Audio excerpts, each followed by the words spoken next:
You show me someone's pain tolerance, I will show you how far they're gonna go. You have to know how to control your mind and your emotions. What services did you start with early on? How many clients are you guys currently working with? Talk to us about those early days. I'm working this job, I'm sending all these emails, I'm walking into businesses. It took me 7 months pursuing this full-time until I made my first dollar. And I realized I can completely go all in. I'm willing to lose this million to build the team, build the technology, build everything we need to do to literally be the best. All you gotta do is just...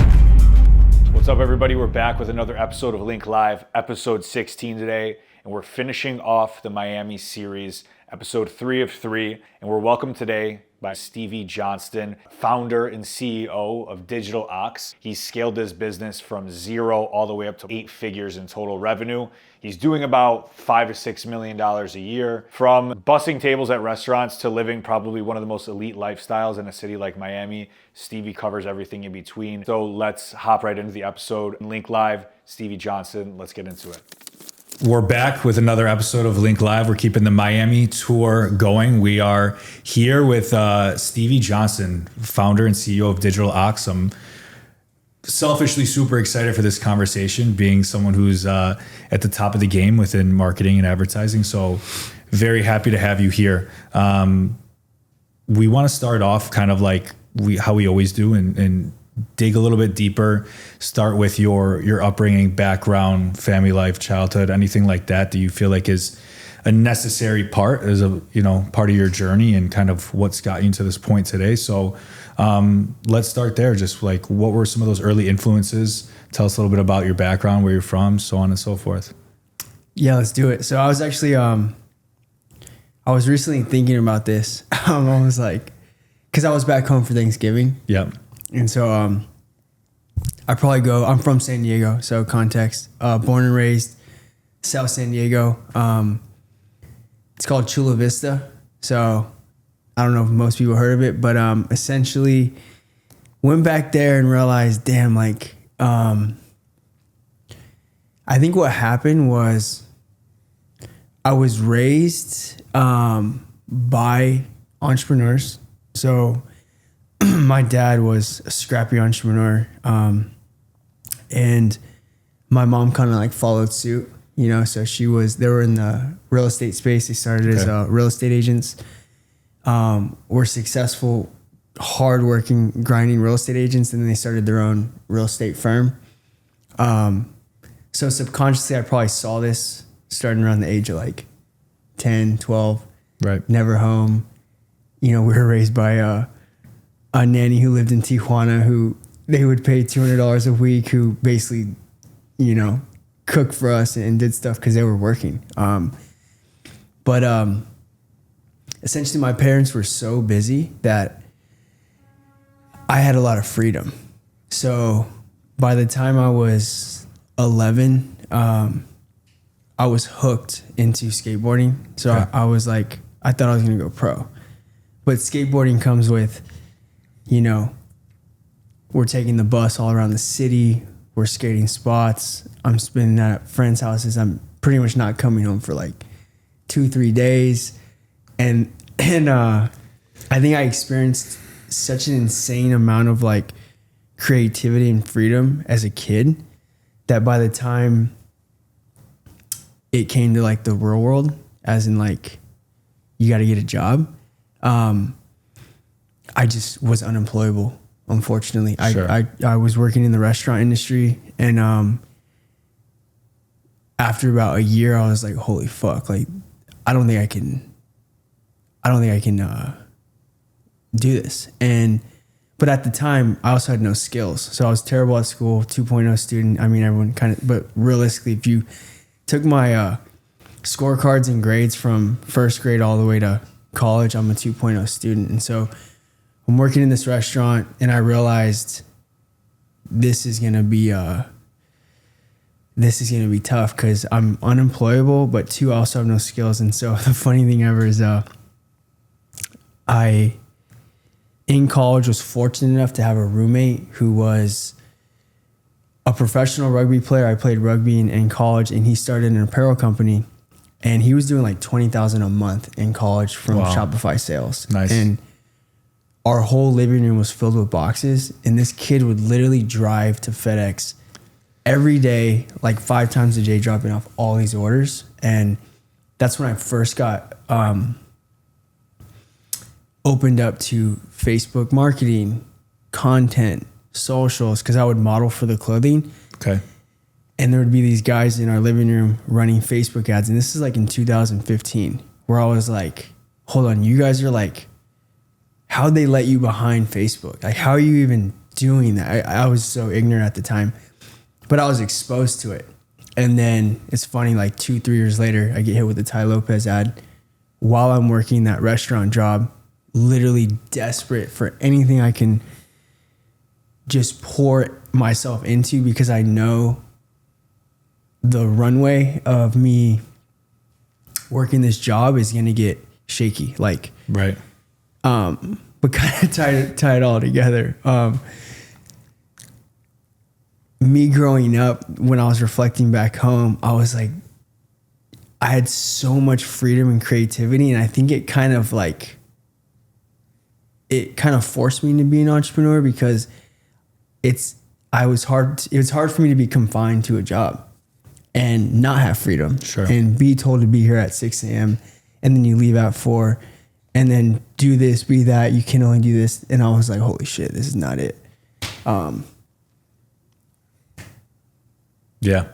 It's pretty much my answer. So you're starting college, ending college at that time when you started modeling the apparel business.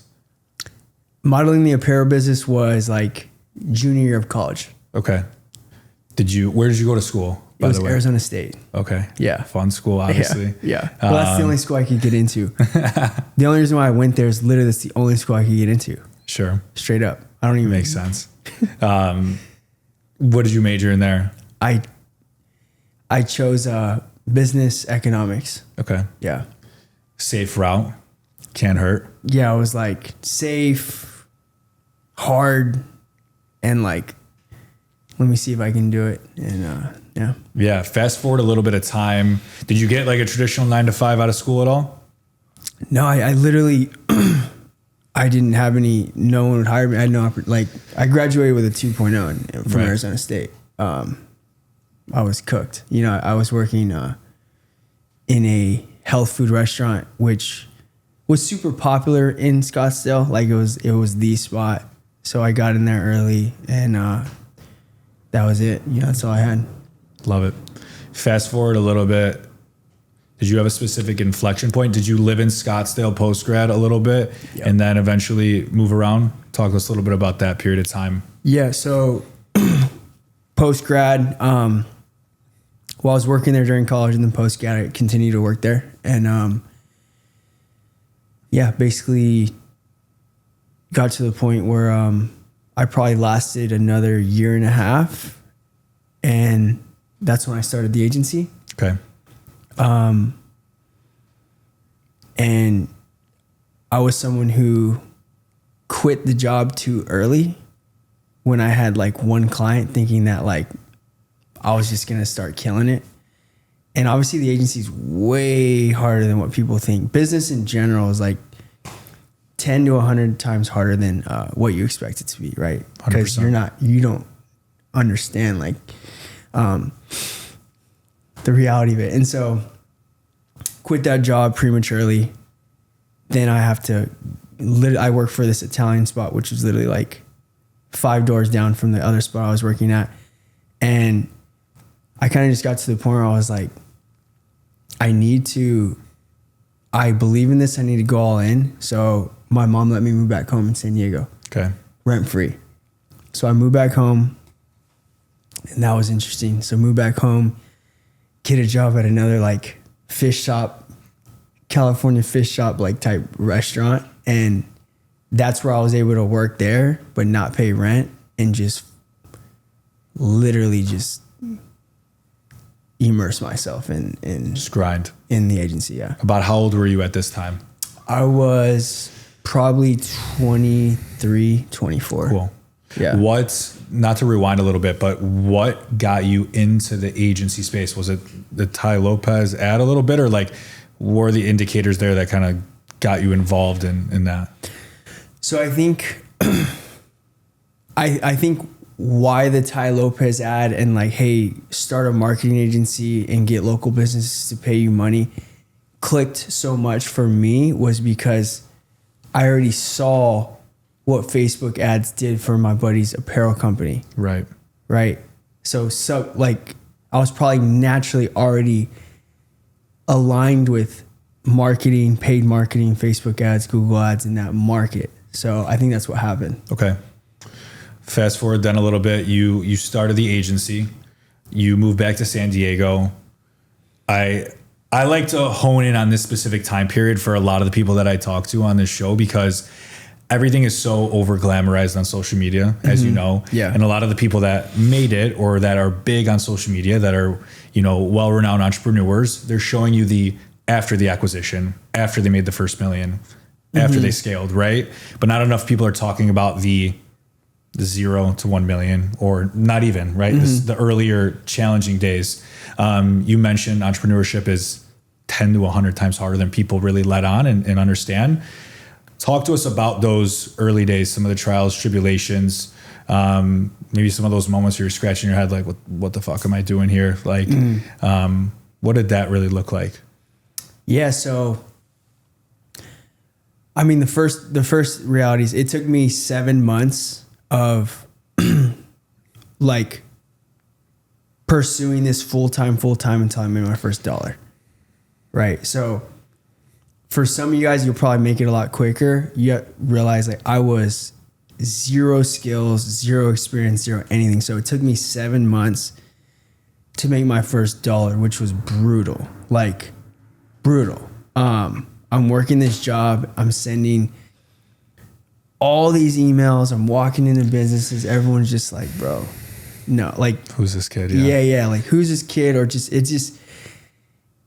kind of, there was no light at the end of the tunnel. And I think that's the hardest part of getting started is continuing to put in a massive amount of work when there is zero sign of success in the near future, zero light at the end of the tunnel, and you just keep going in the dark. I think most people cowered out at that stage. Sure. And they quit. But the pain of doing all that work was nowhere near the pain of continuing to work at these, $15 an hour, right. Restaurant jobs, right? Yep. It was like, and I knew that if I didn't figure it out, I already saw there was going to be bigger problems than that based on like, what I wanted out of life and like just my temper towards working those jobs.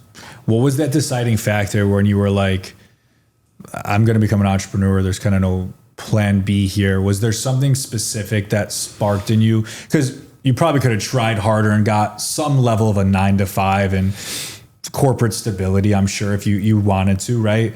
You seem well connected. I'm sure you're well connected enough. But was there like some sort of trigger there? Yeah, I think people talk about like, you're born with it or you just know not everybody's cut out for it.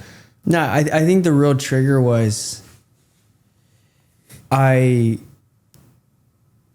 was in Scottsdale. I always had friends who were successful in some form and way, whether professional athlete or whatever, right? Okay. And because I've always been in like athletics and these social circles and dynamics, and with that, you realize like how cool life can really be. Like the people you hang out with, the places you go, the food you eat, all that lifestyle, right? Which Scottsdale definitely has that. It's a very money-driven, successful place of entrepreneurs. And it really clicked when I realized that like I wanted all that, but I was just literally, it's funny because all these guys at the gym and everyone would come to my restaurant to eat because we had super healthy food. And it just clicked that like, dude, I'm serving all these guys food at 12 because they all run businesses and they all have all the freedom. It kind of all just clicked when it got to the point where I was like, holy shit, like if I don't figure something out, which is AKA I need to start a business. Well, I need to know what to start. And it was just like 6 months of what am I going to do? Because it's not going to be working for someone else to achieve this type of lifestyle. So kind of selfish in a way, you know? Yeah, no, that makes sense. I kind of have a similar story. I don't want to steal the show here, but like I was in hospitality a lot after I graduated college. I was like DJing, doing event production, promotion stuff. And like I was exposed to a certain kind of lifestyle. And I knew that the corporate job I was working at was never going to get me remotely close to that. So I totally resonate with that there. More specifically, the first, you mentioned like you didn't make $1 until 7 months in or so. What services did you start with early on? Were you all in on paid immediately? Did you dabble in other areas? Yeah, I was just naturally inclined to paid social and content and like driving leads through paid social content to landing pages. And realistically, my first client was a free client. And really what happened there was I injured myself doing front squats, never been to the chiropractor ever. Go to the guy basically down the street, me and him become first off, he fixes my neck in like 2 days. I was like, that's insane. Cause I was rolling out of bed. And then we clicked and I was like, who's doing your marketing? He's like, no one. I'm like, so confident. I just went through this Tai Lopez course thinking that like whatever they told me to do is just going to work. Yeah. He gives me $500, do it for free, completely flop. And, but through all that learning of chiropractic advertising, I was like, well, I'm going to try this again. And the second time I got a client, I ended up knowing this kid who was doing good. Mm-hmm. And I contacted him. I was like, honestly, man, how much would you charge me to teach me just how you do what you do? Because you're posting all these results. And if I don't, deep down, if I don't do successful in the second one, that's going to be a tough battle to overcome, right? And 100%.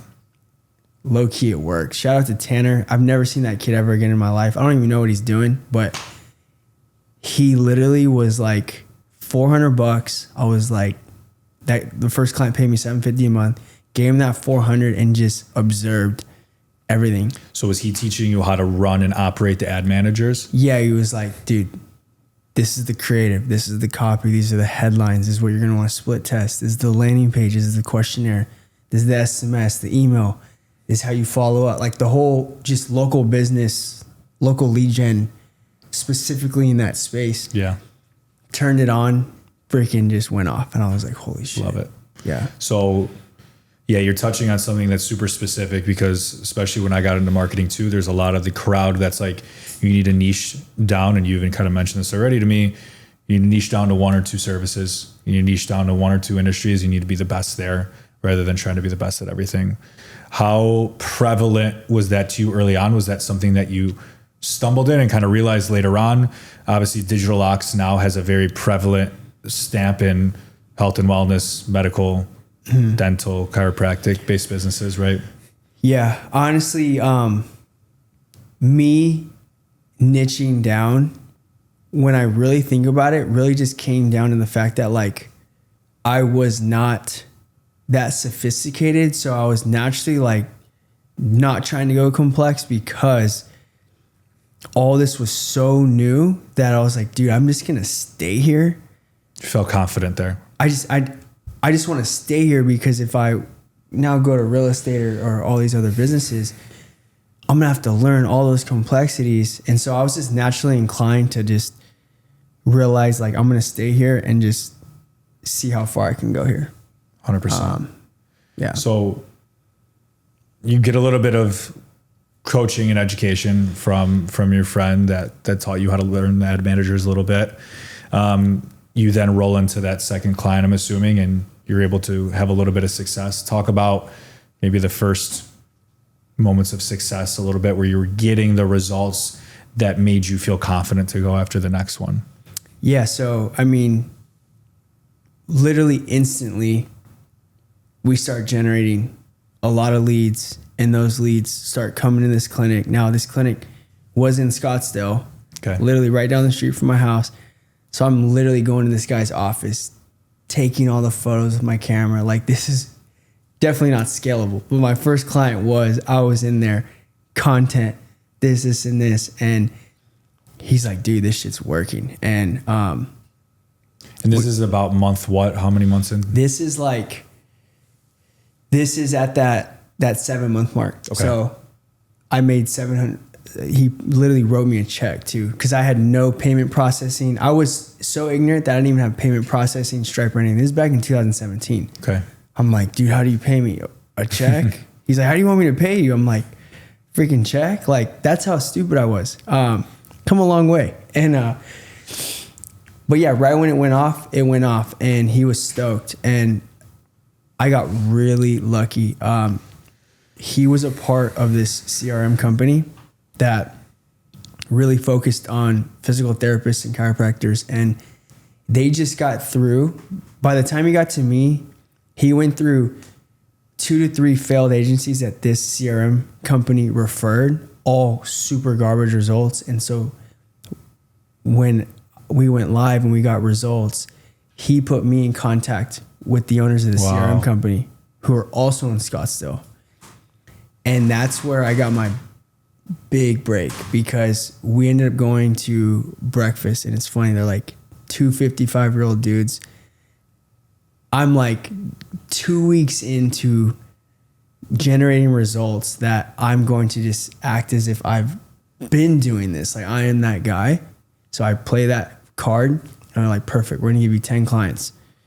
And I'm like, fuck, are you serious? So I literally go from like $750 a month to like, and remember, we're only charging at that time like $1,200 a month. They're taking half commission. I'm like, whatever.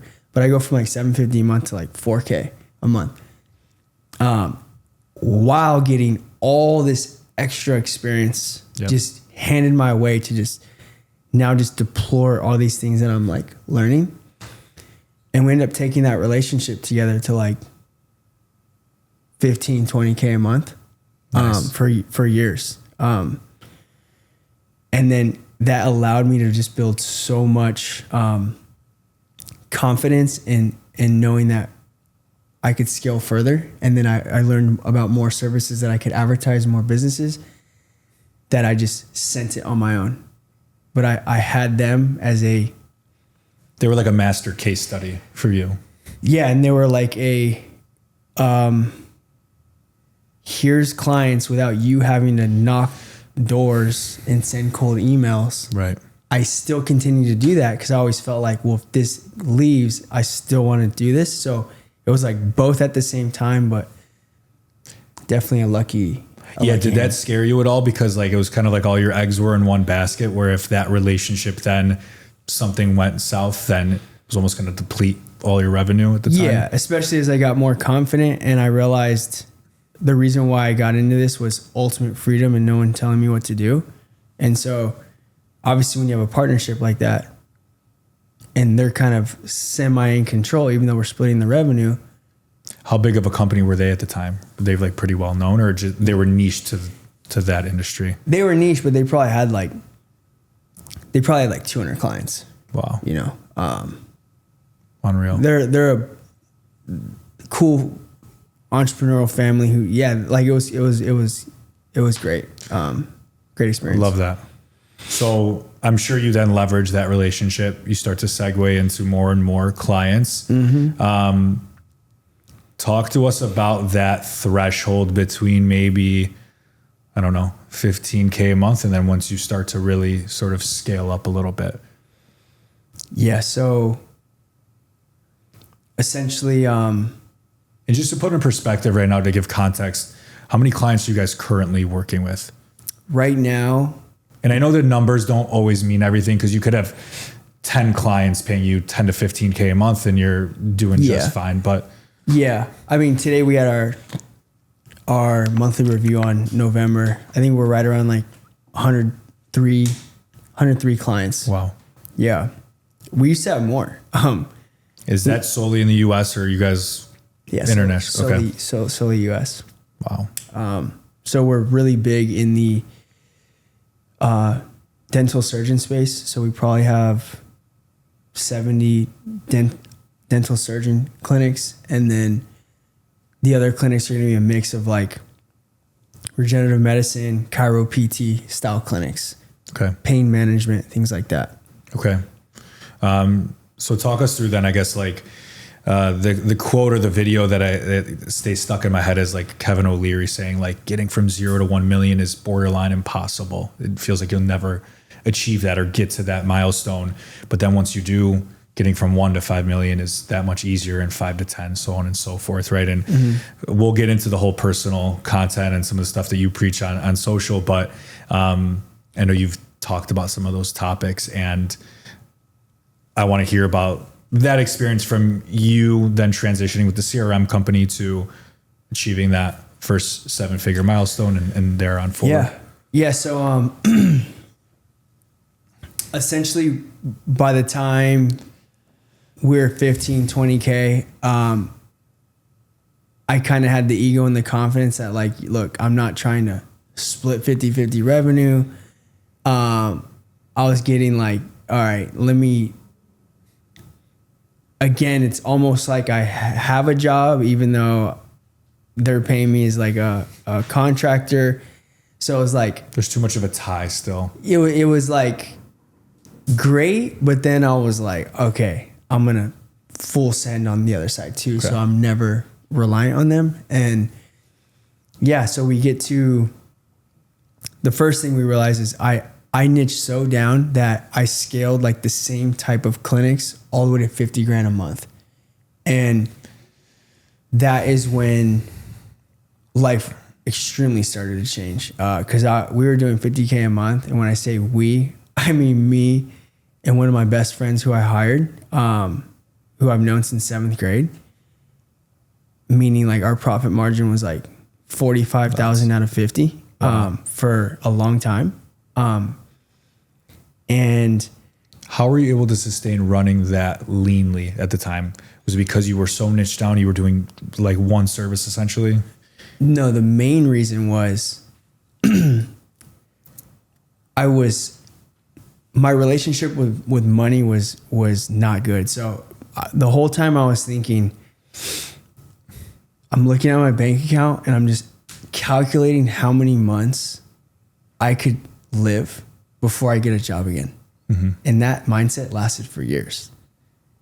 And really my relationship with money, which we could probably talk about later, has finally changed as of this year. But it was coming from a place of like,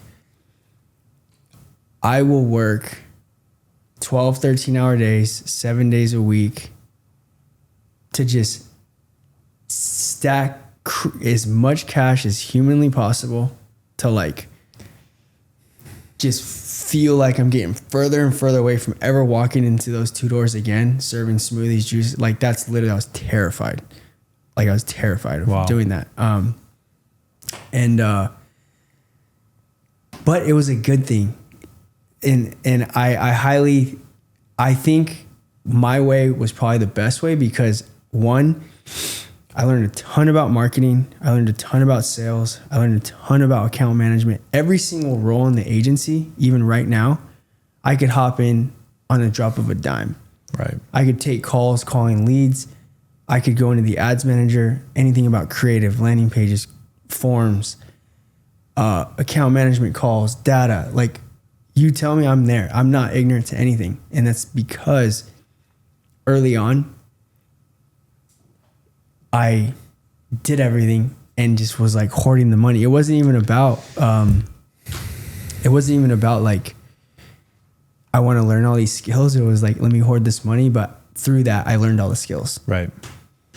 There's an analogy my dad uses with me all the time. Used to annoy me, but like now I understand it more. And he told me this. My dad's an entrepreneur as well. And he always harped on me when I started a business. He's like, if someone's going to open up a pizzeria, like they better know how to make a fucking pizza, right? Like nobody that's opening a pizzeria doesn't know how to make a pizza. So like he took that into his line of work, and he's in like automotive detailing, owns car washes and stuff. And he's like, I could clean a rim all the way up to building this location. Right.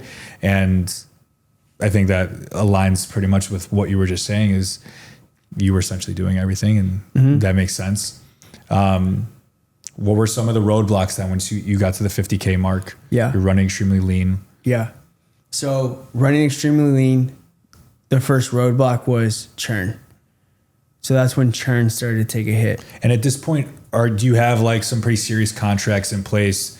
Did you get more of the systems and processes going, or you're still kind of just like run and gun, just being as aggressive as possible? Yeah, I mean, it was super simple. It was like we do 3-month contracts, then month to month. Okay. At this time, it was Facebook ads, landing page, generating leads for their teams to call and book appointments. Very simple, like almost like super scalable. Because like, okay, how long does it take to set this up? 2 hours, and then how many hours is this of management a month?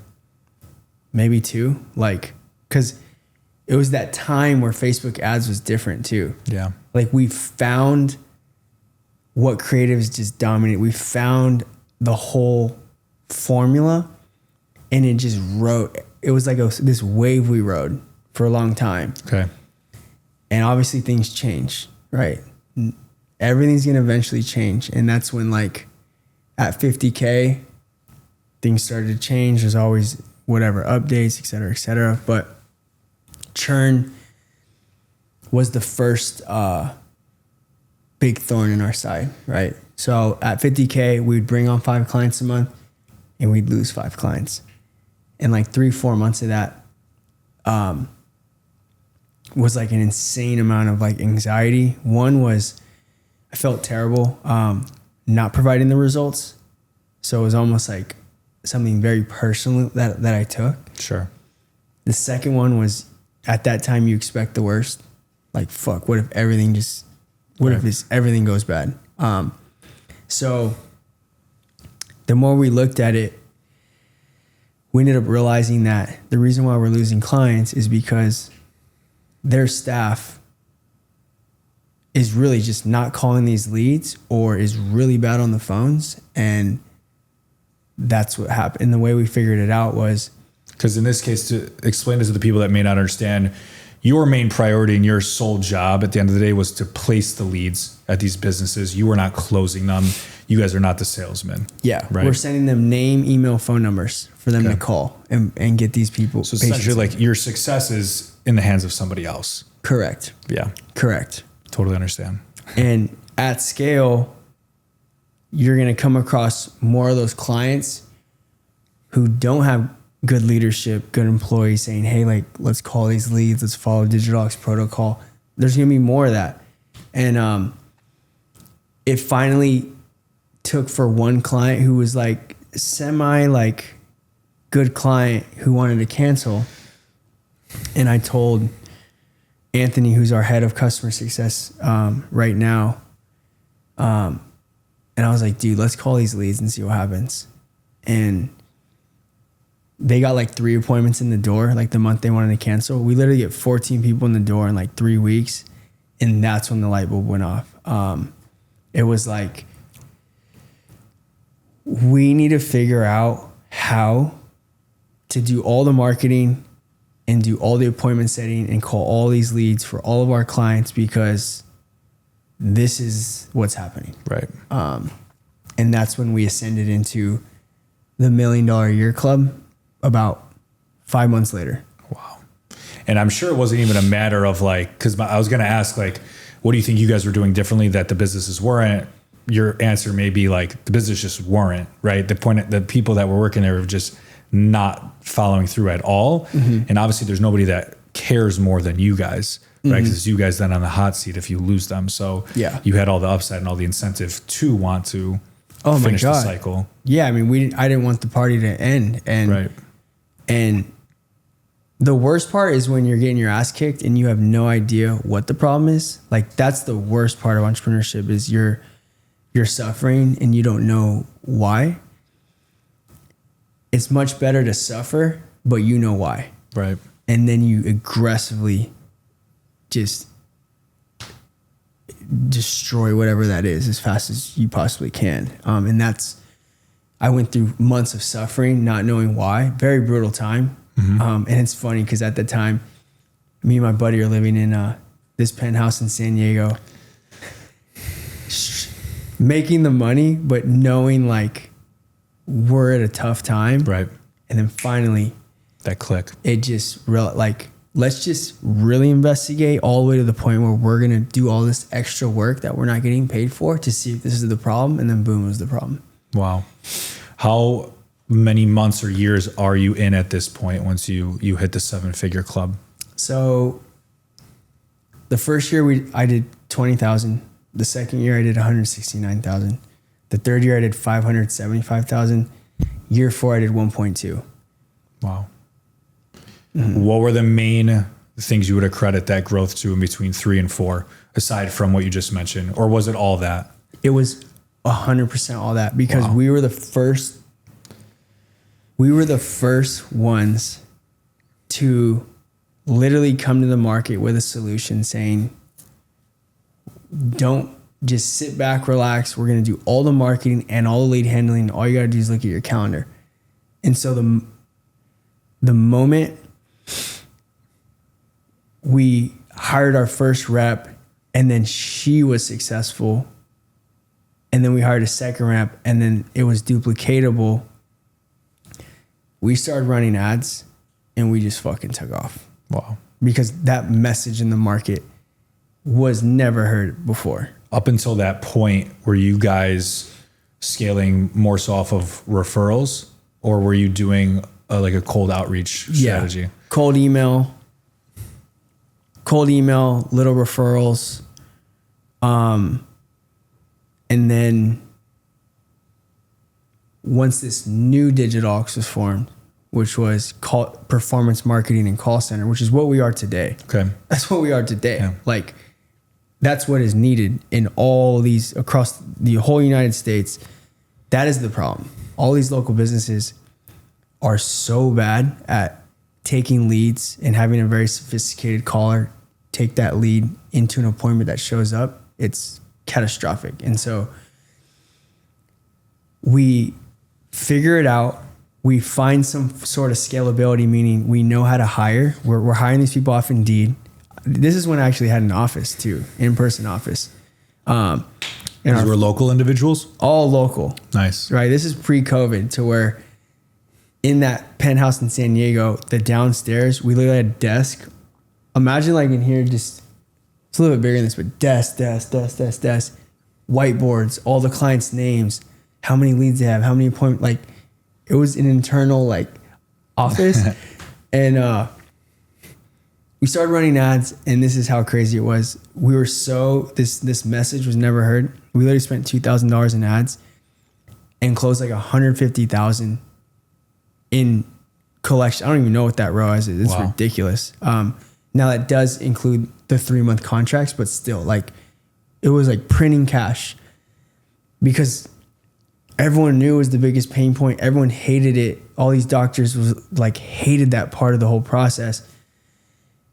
And we successfully kind of did it. And right. I also attribute the fact that like we went US based and the highest quality talent out the gate, because I was terrified of selling something like that and trying to cut corners and knowing that like I would destroy my reputation if we're coming out here saying this outlandish stuff. We can do this, and this, and then screw that up. Right. You know? Very interesting. I was going to say, what approach were you taking when you started to hire these reps in terms of like coaching them and training them?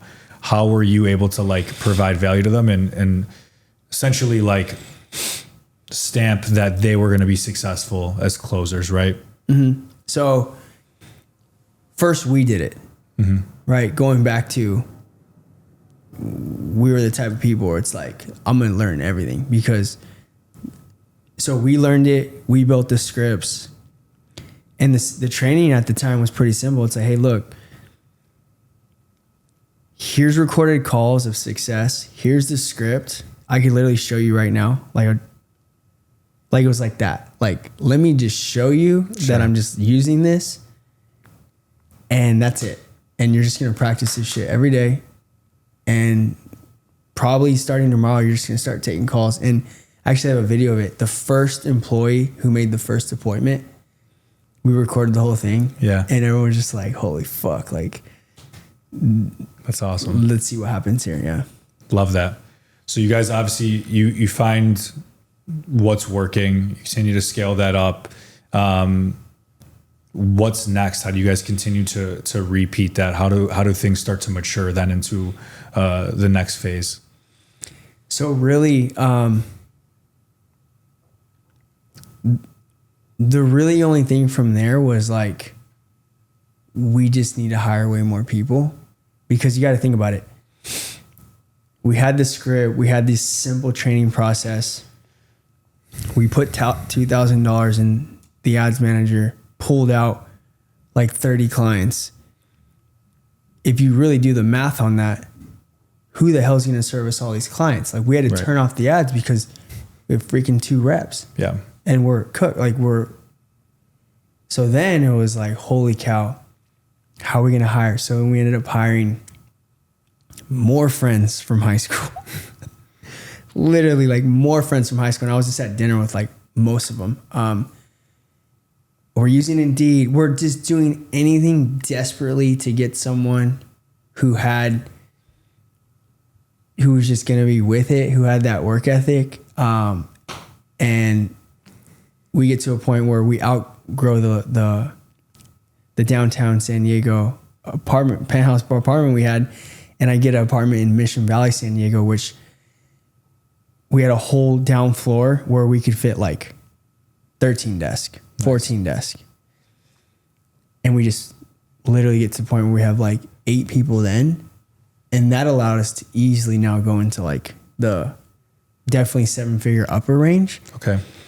And at that point, it was just like just stabilizing and just refining things, but still simple, like still. You had the formula. Simple, right? What was your perspective at that time? Were you still doing mostly retainer based agreements? Were you doing a lot of like performance share because you felt even more confident? I'm curious what your opinion on that is in the agency world in general. Mm-hmm. I know it probably depends on what service you're doing, but what did you guys start to do around that time? And what's your opinion on that in general for today's agency landscape? Yeah. So our pricing is something that I've always spent a lot of focus on. So at the start, our price went from around that time, $1,500 to $2,300. And then as we went further and built more confidence, I moved to $2,500. Then it went to $3,000. That's just to do the service. To do the marketing and the appointment setting. Okay. Right. And you guys were not taking commission, or you were? No commission. Okay. Now. It's an important distinction. Yeah. Now, price arbitrage, especially in the local business, like they don't have these fat budgets, right? Correct. Like if you say, hey, we're a 10K retainer, I mean, there's clinics of ours that do that, but for the most part, the way we do it is, for example, we charge a starting $3,500 base. It's really a $3,500 base, and then we do per appointment, right? And so that gets our average ticket to like 55, 6K. Okay. But when we pitch that sounds a lot better than we're going to charge you 5 to 6K. Yeah. Right. 100%. Mm-hmm. What would you give as advice to people like starting out? Because I even know, like for myself, like pricing super hard, especially when you're going to a new industry. You may not feel super confident. People tend to like price against themselves because they want the business, and you have to do that early on, right? Mm-hmm. You have to prove yourself. You have to start to build a portfolio. Do you think and do you suggest that is the, I guess, most appropriate and like natural route where you kind of got to earn your stripes?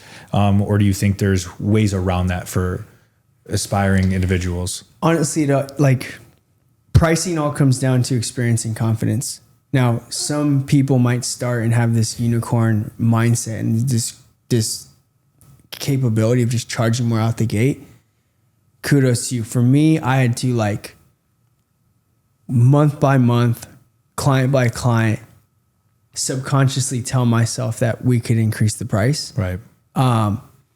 And I would say once you truly know kind of like your industry, what exists, what solutions are out there, and you honestly know what game you're playing, well, for us now, we're like, okay, we're the agency that can deliver like financially qualified credit, like real credit screen leads.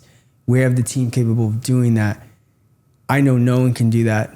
So when we go to the market and pitch our prices, even though it's more expensive than everyone else, I already know that who else is going to do that? No one. Right. Right. And I know how hard it is to do that. So I also know I don't see anyone kind of like we built a moat, if you will. So yeah, I guess when it comes to us saying, hey, we're just going to charge more, it's based on the fact that we kind of know the entire landscape of what's existing. Got it. Okay, cool.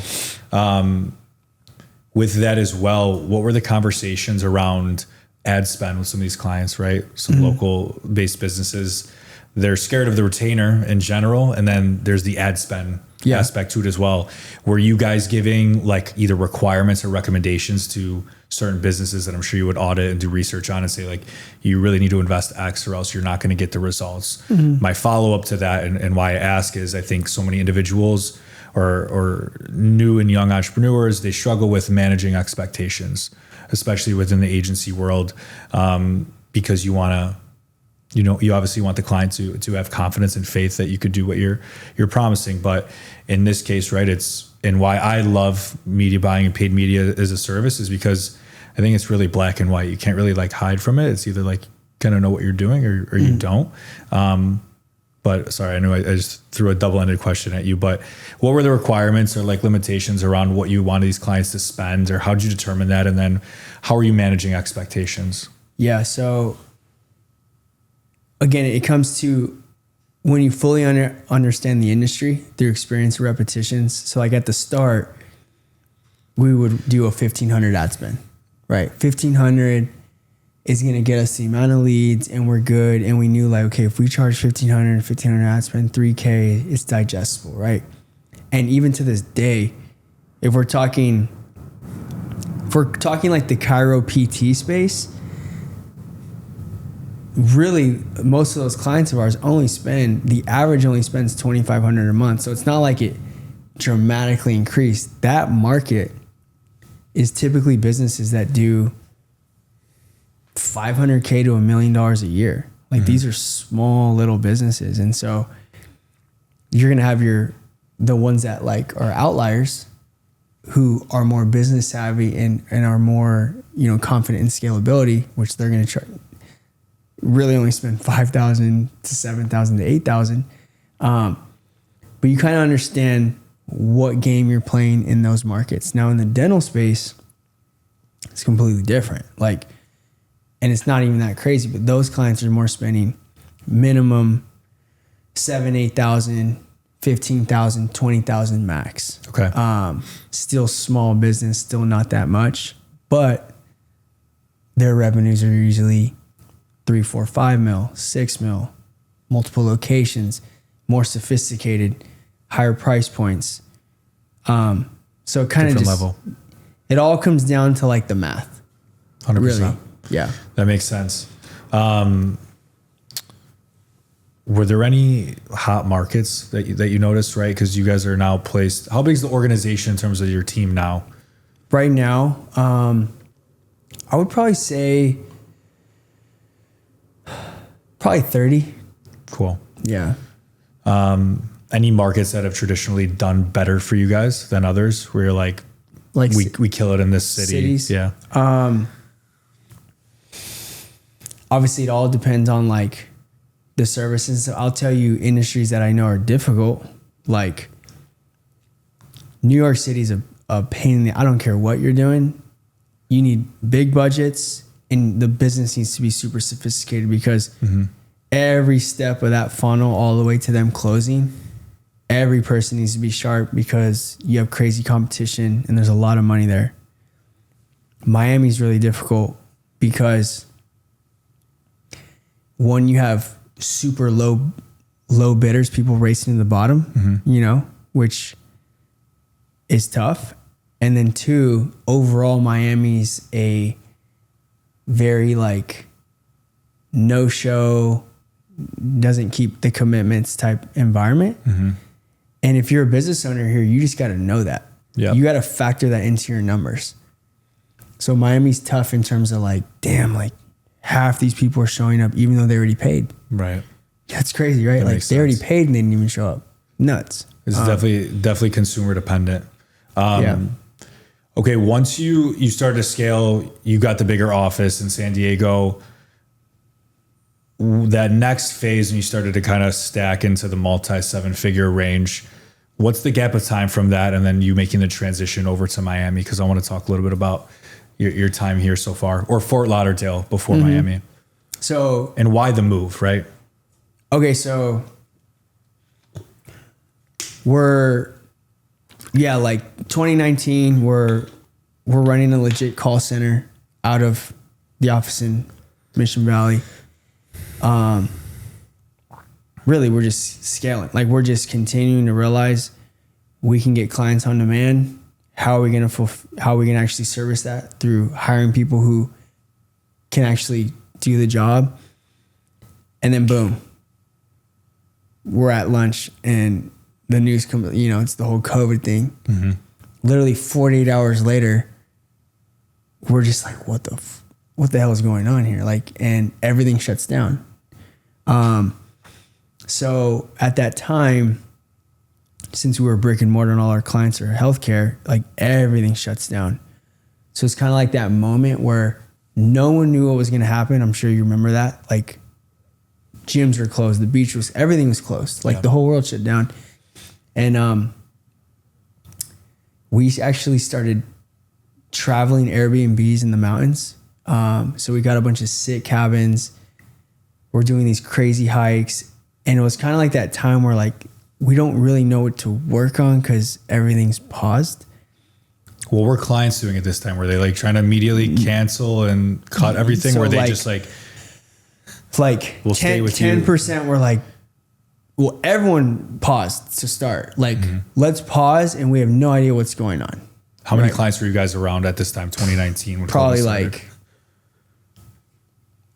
started? like 75. Okay. You know, Holy fuck, that's scary. Yeah. And like, but we were all on the same page where it's like, no, we want to keep marketing, but we live like they're forcing us to shut our doors. Right. Like we have no idea what's going on. And so,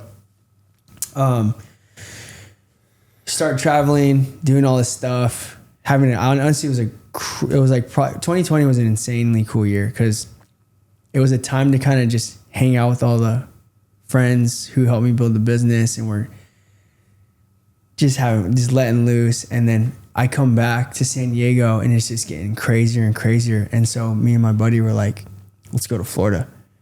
Let's just get an Airbnb and work from there and kind of just see what happens. Nice. And then boom, within 1 week, I was like, all right. That was it. Like I just never went back home. Literally. Did you travel out here often? South Florida before? No. It was like, who's open? What gyms are open? Fort Lauderdale, Miami. All right, let's go. That's where we're going. I love it. So it was kind of like a rebirth for you almost. Yeah. It was one, California was way overboard, right? Like we're talking the gym in the apartment complex was even closed. Right. Like, what are we supposed to do here? Everyone in Florida is like, oh, the gyms are open.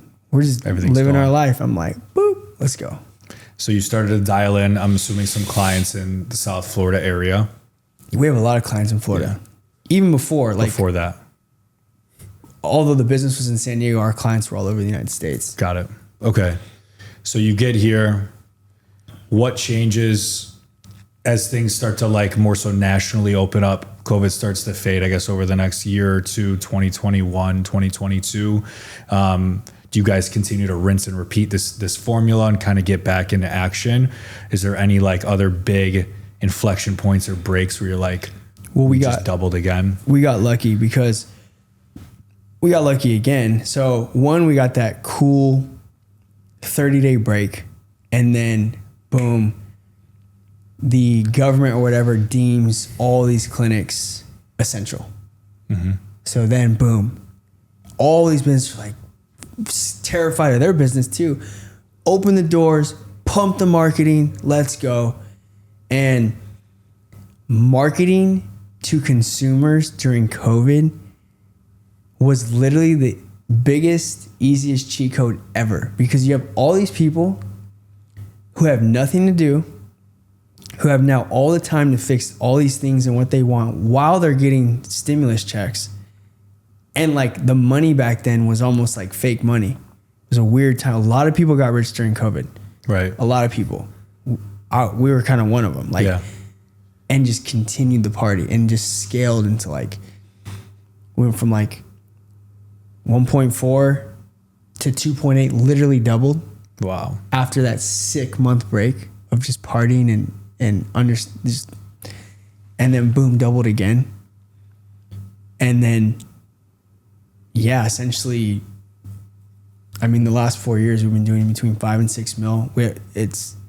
It's post-COVID arena, but we know exactly what we need to do. Right. I would say building an 8-figure agency I will literally for sure admit that it's the hardest thing I'll have ever done. I mean, at that point, right, like you guys know how to acquire. It's just retaining and doubling down on talent, right? It's who's on your team. And when I say that, it's from the top down. So like when you go into like, hundreds of clients, 40 employees, things like that, you need a really good leadership team. So yeah, who are the most important people to you within your team, within your business right now? Okay, so starting from sales, right? Because without sales, you're dead.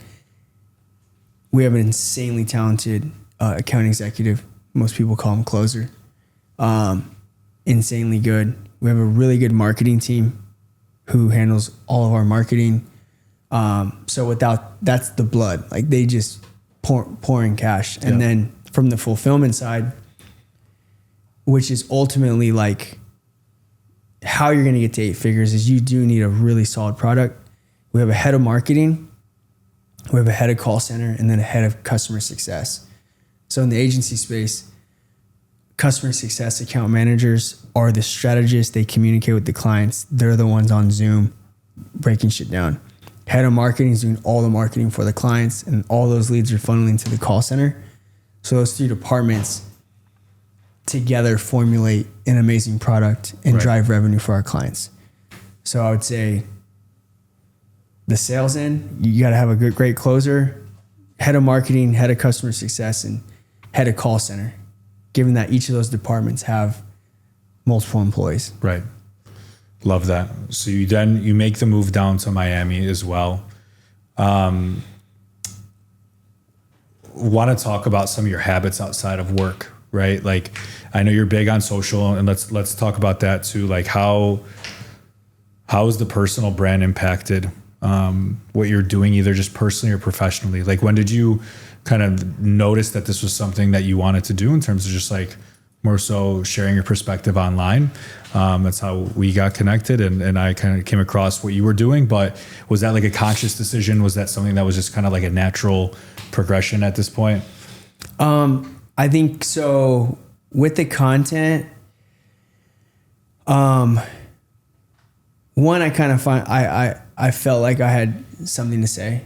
Like, I went through so much like obstacles, trials, and tribulations, and I started to kind of understand how the world works. And I was like, dude, I probably should say something, right? And because people who I learned from, like if they never posted content, like the people who I paid for help and they weren't posting content and I never knew about them, holy cow. Like there's a few people who just taught me sales, taught me better marketing, changed my money, my belief around money, things like that. And so I felt like, all right, let me start making content. And then with that came, well, maybe I can coach other agency owners and do this as well.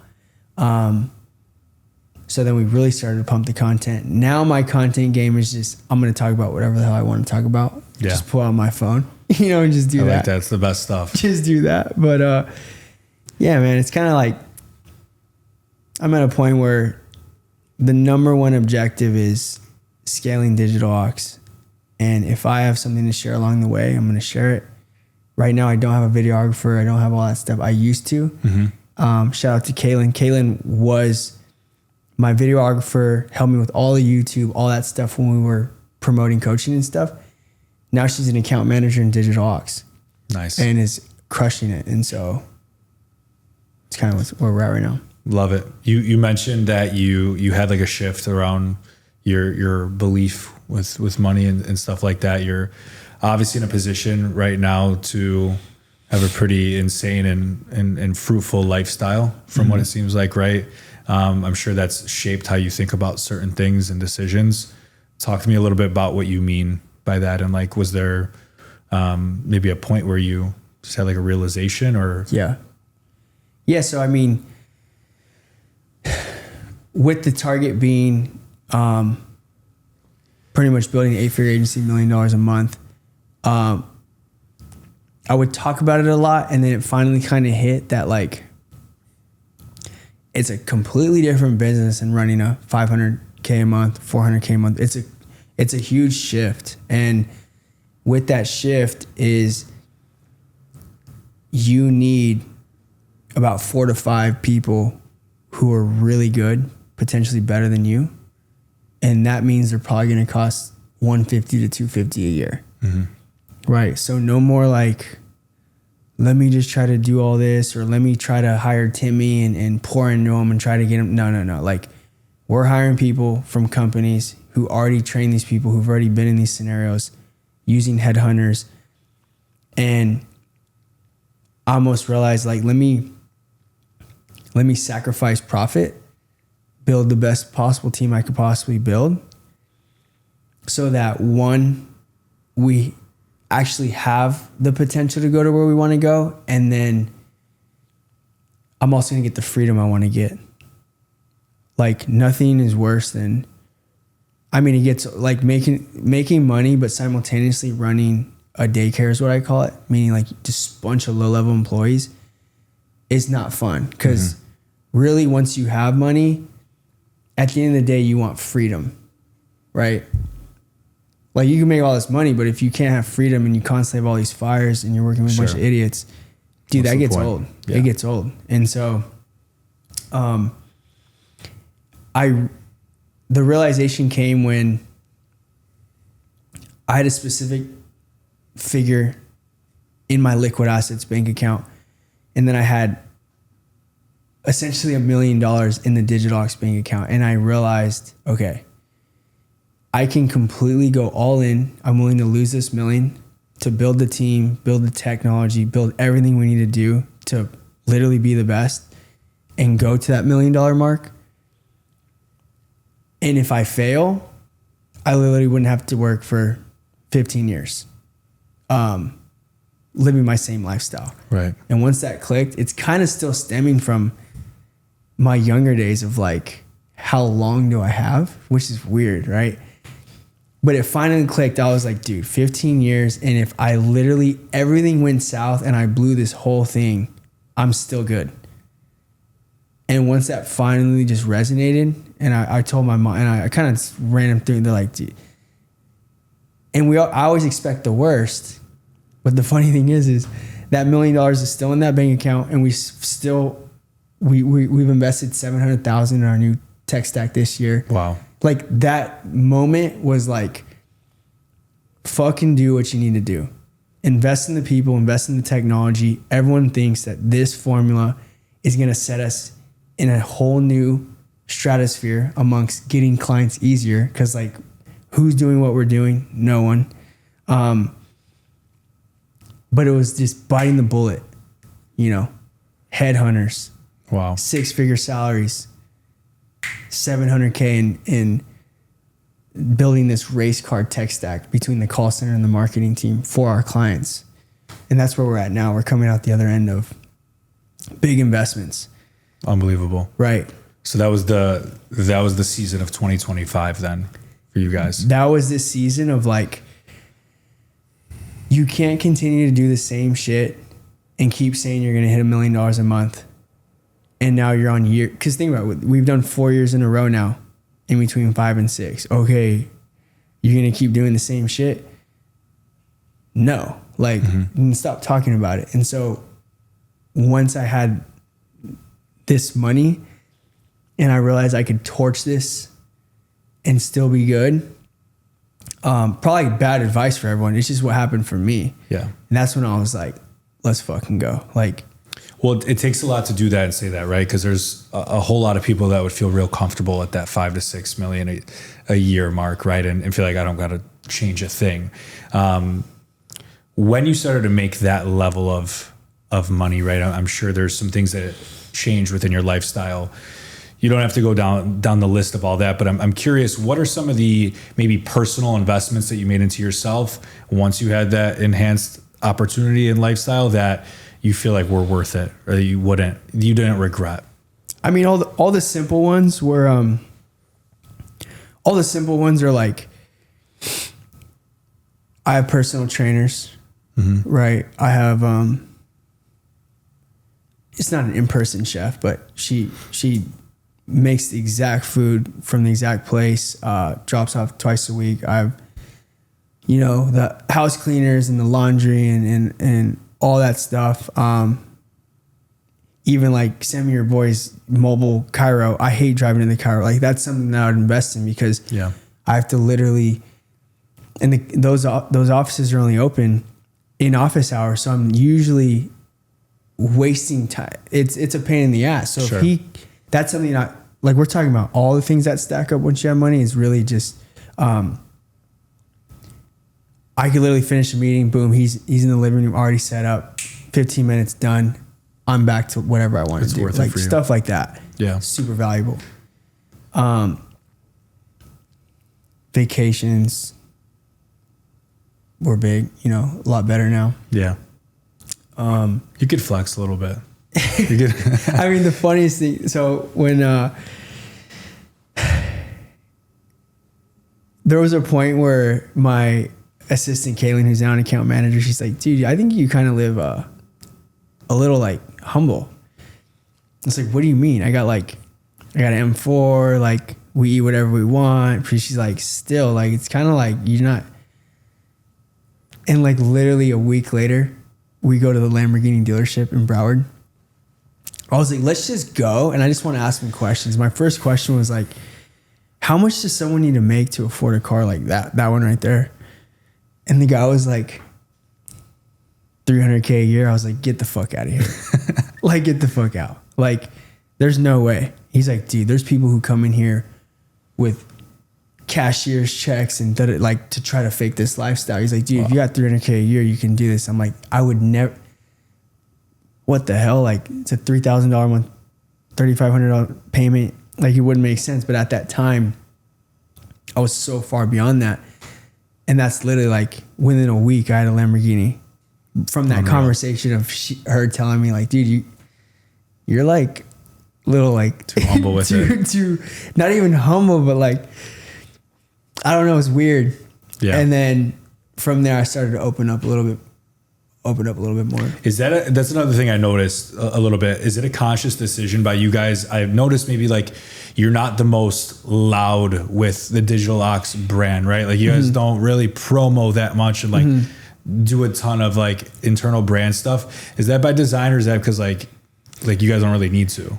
I mean, we're going to need to do that, but the main reason, like organic for 60-year-old dental surgeons and all these doctors, the reality is the amount of effort that would go into organic, the ROI would still today be break even at most, probably a negative. So this would be more of like a long-term,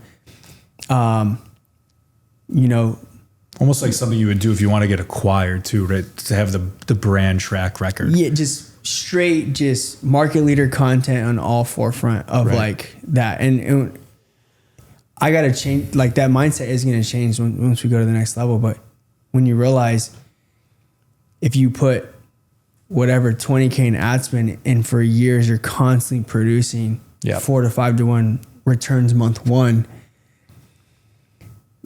you know, my laziness is like, well, do we really need to create all this content to like a market that's not really active on Instagram and Facebook, right? Sure. That makes even sense. though they are, it, you know what I'm saying? The decision makers really aren't. It's like, but we're going to need to do it. Yeah. It's going to come. Long term. It's going to come. That come. makes sense. We're wrapping up here in a bit, but you're someone on social that also promotes like a very healthy lifestyle. Mm-hmm. How important is that to you in your day to day? What are some of the things that keep you in check, keep you sane, keep you on that straight line? Yeah. So I optimize towards energy. And nothing is worse than waking up, feeling groggy, feeling tired, having brain fog. If you're even in that state, trying to build a business can be extremely tough, right? And so, throughout the years and trial and error, I've realized, you know, sleeping, a very specific way of eating, training, avoiding, you know, alcohol and things like that. I still drink and stuff, but like, you just got to know like, what's going to produce you waking up, not only waking up with energy, but waking up with like, I'm going to literally just destroy what's in front of me. You have to be so intensely self-aware and self-disciplined, right? Because like, I don't even have to ask the question, but like, there's obviously a lot of temptation in a city like this. Yeah. In Chicago too, I'm sure. There was, yeah, for sure. Yeah, I don't dabble as much as I used to, but you can't waste a weekend. You have to be on every day. You know that. Was there temptation there? Is that something you ever struggled with a little bit? That's my biggest struggle right now. When I was first getting started, the fear of it not working or losing was so high that like not partying, not doing anything was so easy because I was terrified of things not going the way they wanted to go. Now, Fort Lauderdale, moving to Miami, the hardest part is knowing that literally at a snap of a finger, I can go out and just have an amazing time. And I've kind of, you know, worked on a lot of areas in my life where it's like, dude, it could just be so fun. And you have to know how to know that, but not do it. And so typically what happens, I'll do it. I'll know I'm doing it. I know the repercussions. And then I'll pop back into this lifestyle of like energy, fitness, training. I also like to feel good in training. Like I notice when my cardio's down, I notice all these things. Sure. Right. And my mood goes down when I know that I'm also not like really excelling in workouts, and I like boxing a lot and things like that. And so love it. It's a balance that I don't know the answer to yet. You know, some people just say, hey, don't drink, don't party, do anything. I'm not quite there yet. Yeah. It's a personal thing, right? It's a journey you have to go through. Amazing advice, amazing stuff. I've really resonated with this conversation. We have one closing question that we like to ask every guest, a little bit of a tradition. If you had to go back in time and tell your 18-year-old self one thing, knowing what you know now, what would that one thing be?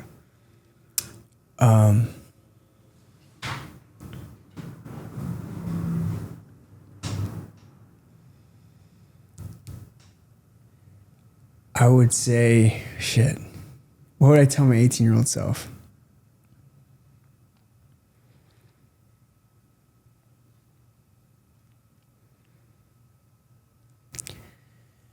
I'd probably say that Oh my God. It'd probably be amongst like,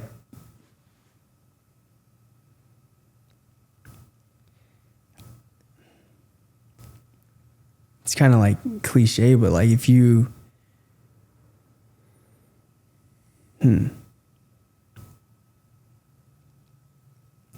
Think about it. like, how do I say this?